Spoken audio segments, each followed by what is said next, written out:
ಆ ಡಿಸಿಷನ್ ಮಾಡೋದಿದೆಯಲ್ವಾ, ಅದು ಸುಮ್ಮನೆ ಏನೋ ಹೋಗು ಅಂತ ಅಂಗಡೀಲಿ ಬಟ್ಟೆ ತೊಗೊಂಡಂಗಲ್ಲ. ಸೊ ನಮ್ಮ ಲೈಫ್ನ ನಾವು ತುಂಬ ಕುತ್ಕೊಂಡು ಅನಲೈಸ್ ಮಾಡಿ ಸಾಕಷ್ಟು ತಿಂಗಳುಗಳ ಕಾಲ ಅದ್ರ ಬಗ್ಗೆ ಡೀಪಾಗಿ ಮಾತಾಡಿ ನಾವು ಸಪ್ರೇಟ್ ಆದರೆ ಹೇಗಿರುತ್ತೆ ಅನ್ನೋದ್ರ ಬಗ್ಗೆ ನಾವು ತುಂಬ ಡಿಸ್ಕಸ್ ಮಾಡಿದ್ದೀವಿ. ಡಿಸ್ಕಸ್ ಮಾಡಿ ಒಂದು ಡಿಸಿಷನಿಗೆ ಬಂದಿದ್ದು. ಇಟ್ ವಾಸ್ ನಾಟ್ ಲೈಕ್ ನಂಗೆ ಬೇಡ ಅಂತ ಅಂದ್ಬಿಟ್ಟು ಮಾಡಿರೋವಂಥದ್ದಲ್ಲ. ತುಂಬ ಯೋಚನೆ ಮಾಡಿರೋವಂಥದ್ದು ಅದು.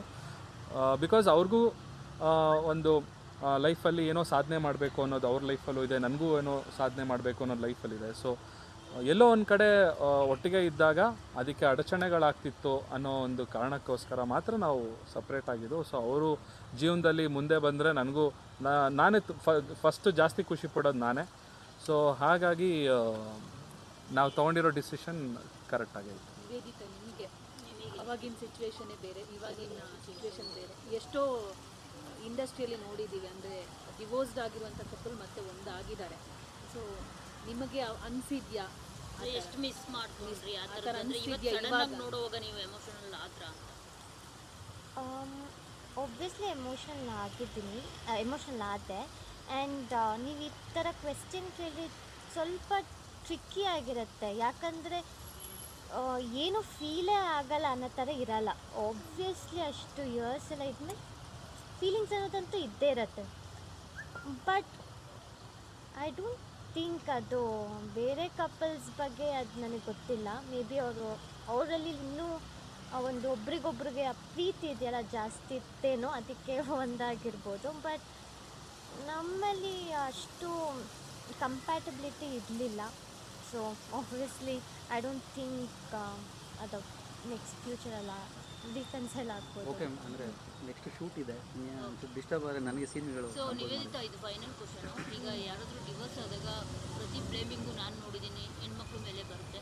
ಸ್ಪೆಷಲಿ ಇವಾಗ ಧನಶ್ರೀ ಮತ್ತು ಚಾಹಲ್ ಡಿವೋರ್ಸ್ ಆಗಿದ್ದಾರೆ. ಎಲ್ಲರೂ ಧನುಶ್ರೀ ಮೇಲೇ ಬುಟ್ ಮಾಡಿ ತೋರಿಸಿದ್ದಾರೆ. ಚಾಹಲ್ ಬೇರೆ ಹುಡುಗಿ ಜೊತೆ ಇದ್ದರೂ ಕೂಡ ಧನುಶ್ರೀದೇ ತಪ್ಪು ಅಂತ ಹೇಳ್ತಿದೆ ಸಮಾಜ. ಸೊ ಅಂಥವ್ರಿಗೆಲ್ಲ ಏನು ಹೇಳೋಕ್ಕೆ ಇಷ್ಟಪಡ್ತಾರೆ ನಿವೇದಿತಾ? ಯಾಕಂದರೆ ನಿಮ್ಮ ಬಗ್ಗೆನೂ ಕೂಡ ಇದೇ ಥರ ಬ್ಲೇಮಿಂಗ್ ಬರ್ತಿರೋ ಅಂಥದ್ದು ಪ್ರತಿ ನೀವಂತಾನೆ ಅಲ್ಲ, ಈವನ್ ಸಮಂತ ಆಗಲಿ, ಮತ್ತು ರೀಸೆಂಟಾಗಿ ಯಾರು ಕ್ರಿಕೆಟರು ಡಿವೋರ್ಸ್ ಆಗಿತ್ತು ಹಾರ್ದಿಕ್ ಪಾಂಡ್ಯ, ಅವ್ರ ವೈಫ್ಗಾಗಲಿ ನತಾಶಾ. ಸೊ ಈಗ ನಿಮ್ಮ ವಿಷಯದಲ್ಲಾಗಲಿ ಧನಶ್ರೀ ವಿಷಯದಾಗಲಿ ಕಂಟಿನ್ಯೂಸ್ಲಿ ಇದೇ ನಾವು ನೋಡ್ತಾ ಇದ್ದೀವಿ. ಆ್ಯಸ್ ಎ ಹೆಣ್ಮಕ್ಳಿಗಾಗಲಿ ನಾವು ಕುತ್ಕೊಂಡು ನೋಡುವಾಗ ನಮಗೂ ಬೇಜಾರಾಗುತ್ತೆ, ಯಾಕೆ ಪ್ರತಿ ಸರಿ ಹೆಣ್ಮಕ್ಳನ್ನೇ ಬ್ಲೇಮ್ ಮಾಡ್ತಾರೆ ಅಂತ. ಸೊ ಅಲ್ಲಿ ಚಾಹಲ್ ಬೇರೆ ಹುಡುಗಿ ಜೊತೆ ಇದ್ರೂ ಇಲ್ಲಿ ಧನಶ್ರೀನೇ ಬ್ಲೇಮ್ ಮಾಡ್ತಾರೆ. ಸೊ ಅದ್ರ ಬಗ್ಗೆ ಏನು ಹೇಳ್ತೀರಾ ನೀವು? ಅದನ್ನು ಹೆಂಗೆ ಓವರ್ಕಮ್ ಮಾಡ್ತಾ ಇದ್ದೀರಾ, ಫೇಸ್ ಮಾಡ್ತಿದ್ದೀರಾ ಅಂತ? ನನಗನ್ಸುತ್ತೆ ನಮ್ಮ ಸೊಸೈಟಿನೇ ಆಗಿದೆ. ಅಂದರೆ ಏನೇ ಆದರೂ ಕೂಡ ಹುಡುಗಿರ್ದೆ ತಪ್ಪು ಅಂತ ಬ್ಲೇಮ್ ಮಾಡಿಬಿಡ್ತಾರೆ. ಫಸ್ಟು ಇವರೇ ಸರಿ ಇಲ್ಲ, ಇವ್ರಿಗೇನೋ ಇತ್ತು, ಇವ್ರು ಹಾಗೆ ಇವ್ರು ಸರಿ ಇಲ್ಲ ಅಂತ. ಅದು ಕಾಮನ್. ಅದು ಇವಾಗ ನೀವೇ ಇಷ್ಟು ಎಕ್ಸಾಂಪಲ್ಸ್ ಕೊಟ್ರಿ. ಅವ್ರ ಲೈಫಲ್ಲಿ ಏನಾಗಿದೆ ಅಂತ ಯಾರಿಗೂ ಗೊತ್ತಿರಲ್ಲ. ಇನ್ಫ್ಯಾಕ್ಟ್ ನಮ್ಮ ಲೈಫಲ್ಲಿ ಏನೇನು ಪ್ರಾಬ್ಲಮ್ಸ್ ಇತ್ತು ಅಂತ ಯಾರಿಗೂ ಗೊತ್ತಿಲ್ಲ. ಆ್ಯಂಡ್ ನಾವು ಅದನ್ನು ಹೇಳ್ಕೊಳ್ಳೋ ನೆಸೆಸಿಟಿನೂ ಇಲ್ಲ. ಅಸಂಪ್ಷನ್ಸ್ ಅಂತ ಮಾಡ್ತೀವಿ ಯೂಶ್ವಲಿ. ಇವ್ರಿಗೆ ತಪ್ಪಿರುತ್ತೆ ಅಂತ ಅದು ಬ್ಲೇಮ್ ಗೇಮ್ ನಡೀತಾನೆ ಇರುತ್ತೆ. ಆ್ಯಂಡ್ ನಾವು ಅದನ್ನು ಚೇಂಜ್ ಮಾಡೋದಕ್ಕೂ ಆಗಲ್ಲ. ಅದು ಹೇಗೆ ಅವ್ರಿಗೆ ಬರಬೇಕು, ಈ ಥರ ನಾವು ಮಾಡಬಾರ್ದು, ಒಬ್ರ ಬಗ್ಗೆ ಈ ಥರ ಕೆಟ್ಟದಾಗಿ ಮಾತಾಡಬಾರ್ದು. ಅದು ಹ್ಯುಮ್ಯಾನಿಟಿ ಅನ್ನೋದು ಎಲ್ರಿಗೂ ಇರಲ್ಲ ಅಂತ ನನಗನ್ಸುತ್ತೆ.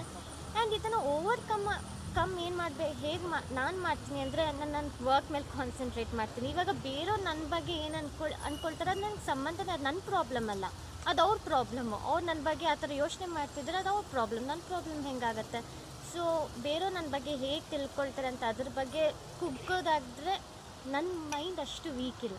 ನಾನು ನನ್ನ ವರ್ಕ್ನ ನಾನು ತುಂಬ ಸೀರಿಯಸ್ಸಾಗಿ ತೊಗೊಂಡು ಪ್ಯಾಷನೇಟಾಗಿ ಕೆಲಸ ಮಾಡ್ತೀನಿ. ಆ್ಯಂಡ್ ಅದ್ರ ಬಗ್ಗೆ ಕಾನ್ಸಂಟ್ರೇಟ್ ಮಾಡ್ತೀನಿ.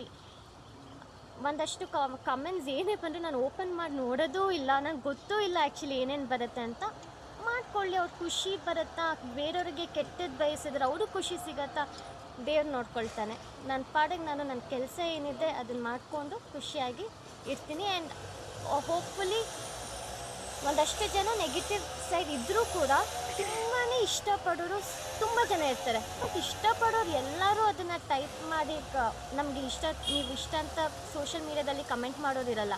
ಲೈವಾಗಿ ಬಂದು ಮಾತಾಡ್ಸೋದು, ಪ್ರೀತಿಯಿಂದ ಮಾತಾಡ್ಸೋರು ತುಂಬಾ ಇರ್ತಾರೆ. ಸೊ ಅವ್ರು ಬಂದು ಮಾತಾಡ್ಸಿದಾಗ ಖುಷಿ ಆಗುತ್ತೆ. ಇನ್ನೂ ಚೆನ್ನಾಗಿ ಏನಾದರೂ ಕೆಲಸ ಮಾಡಿ ಪ್ರೂವ್ ಮಾಡ್ಕೋಬೇಕು ಅಂತ ಅನಿಸುತ್ತೆ. And also women should be self sufficient ಅವ್ರು ಕೆಲಸ ಮಾಡಬೇಕು, ಅವ್ರದ್ದೇ ಆದಂಥ ಒಂದು ಸಂಪಾದನೆ ಇರಬೇಕು. ಆವಾಗ ಯಾರು ಏನೇ ಅಂದರೂ ಅಷ್ಟು ತಲೆ ಕೆಡಿಸ್ಕೊಳ್ಳೋದು ಅವಶ್ಯಕತೆನೇ ಬರಲ್ಲ.